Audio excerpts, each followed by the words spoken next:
저번에 새로 생긴 아웃렛 몰에 갔다가 파킹장으로 향하는데 뒤에서 대박 하는 소리에 고개를 들어 슬쩍 돌려보니 미국인 티네이저 2명이 대화하는 소리였다.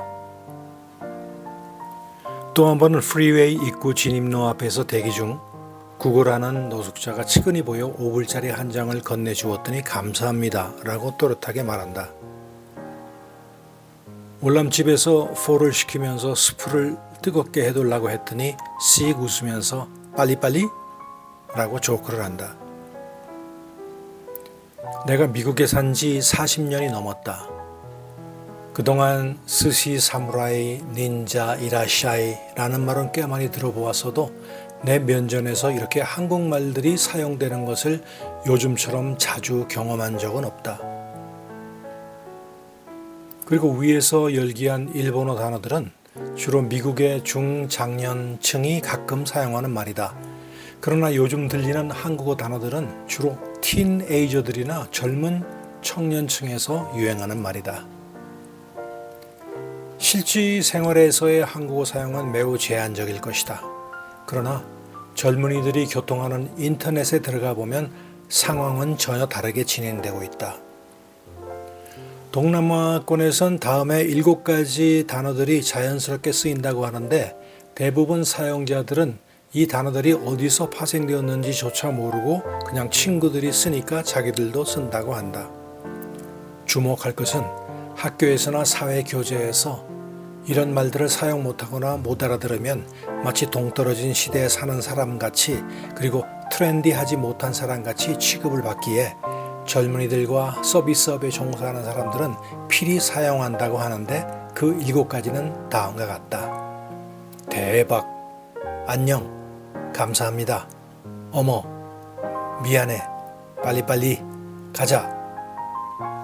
그런데 한 걸음 더 나아가 글로벌적으로 미국이나 남미 그리고 유럽 쪽을 보면 한국어 단어 사용 범위는 더 다양해진다. 네티즌이 뽑은 가장 빈번하게 쓰여지고 있는 한국어 단어들은 대충 다음과 같다. 어머나, 아이고, 오빠, 언니, 누나, 사랑해, 화이팅, 야, 아이씨, 애교, 바보, 아니요, 짱, 아자, 귀여워, 아니야, 선배, 크크크, 어떻게, 진짜, 왜, 뭐, 어디가.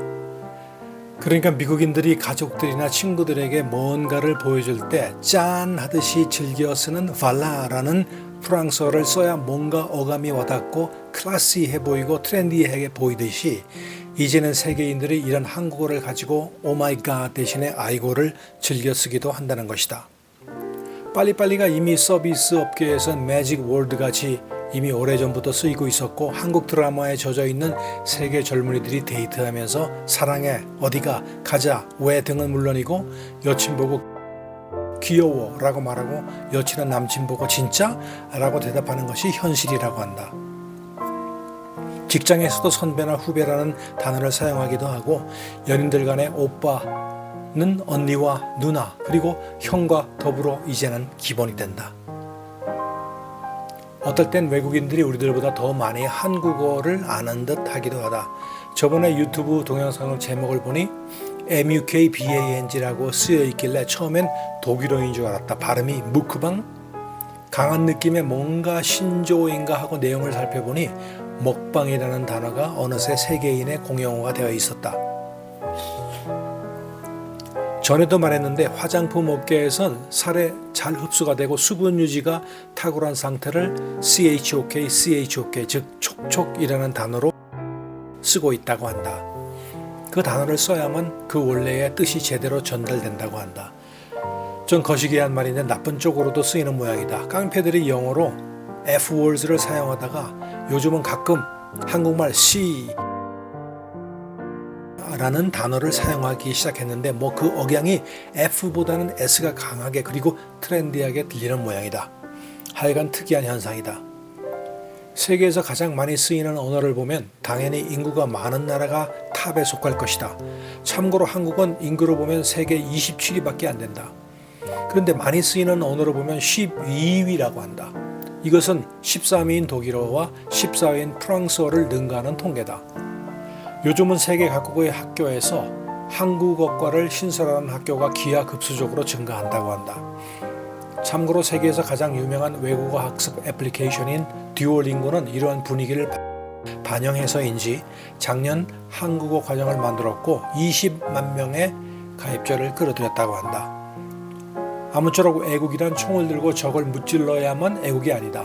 세계를 대접받으며 돌아다니며 갖은 스포트라이트를 받으며 그럴듯한 이론적 연설이나 하고 어떤 획기적인 정치 이벤트를 만들어야 능력 있는 리더가 아니다. 그런 실험용 쇼맨십들이 화려하게 반짝거리다가 사라지는 동안 땀과 노력과 아이디어와 도전 정신으로 세계에서 한국의 위상을 넓히고 높이는 개인과 기업들이 얼마나 많은가. 그런 사람들, 그런 기업 때문에 1960년 당시 세계에서 두 번째로 못 산다던 우리나라가 60년이 지난 이제는 GDP를 기준으로 볼 때 세계 경제 12국이 되었다. 반도체가 얼마나 발전했는지 온 나라가 이를 갈며 가진 방법으로 총력을 기울이는 중국과 기술 격차가 4, 5년이라고 한다. 그동안 선박 수주 1위를 중국에 내어주었던 한국에 세계 나라들이 다시 수주 주문이 들어오는데 그 이유는 싼 게 비지떡이란다. 싼 맛에 초거금 들여 수주를 했더니 배가 태평양 한가운데 우뚝 서더라는 것이다. 그래서 역시 기술은 한국이라며 돈 더 내더라도 믿을만한 한국으로 달려온단다.